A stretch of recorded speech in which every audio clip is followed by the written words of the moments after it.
Okay, we're going to talk currencies now. Joining us is Keith Miller, currency strategist at Corporate FX. Keith, good to see you. What we saw initially today was sort of positions that were put on ahead of the G7 unwound. And sterling got stronger on Friday, and then nothing happened with reference to sterling, so it's weaker today. Yen got a little bit weak on Friday and then got stronger this morning until we saw the sort of the GDP numbers out and mixed reactions to that. Why did we get so excited about the G7? I think there was an awful lot of hope in the markets that that currencies were going to be on the agenda. I think a lot of investors really expected for us to talk about sterling, for us to talk about euro, and they simply didn't. And as a result, we've seen, well, you mentioned the Japanese yen there. We've seen the GDP figure take a huge hit. Again, even more on the currency in Japan. With sterling, the CBI figure, or the CBI forecasting that we're going to see a minus 3.3% GDP through 2009. That's not really new news. We knew that, didn't we? Yeah. Well, I think we knew it was going to be pretty awful as well.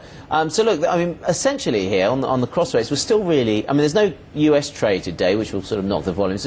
We're essentially still in the sort of the ranges. What are we trying to figure out? You know, what's going to move us out one way or the other? And I suppose it's what happens with the US and the dollar.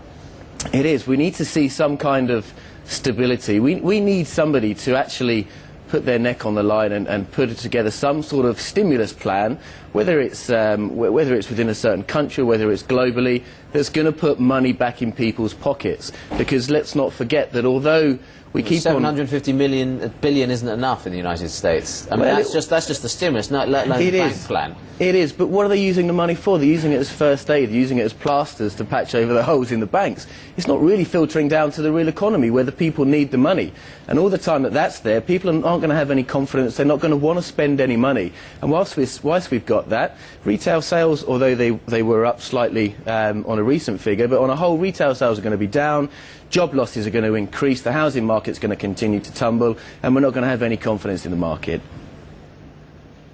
And Keith, hi, it's Lisa over in Singapore. Bringing it back to the G7 and the lack of a currency, a lack of mention of currencies in the communique. No mention of the yen, no mention of the pound, but the comments around China's currency, they were almost pleasant. No demands to do anything. What was your take on that? They put an awful lot of pressure on China recently to really do something about their currency. They're saying that they're manipulating it, they're controlling it.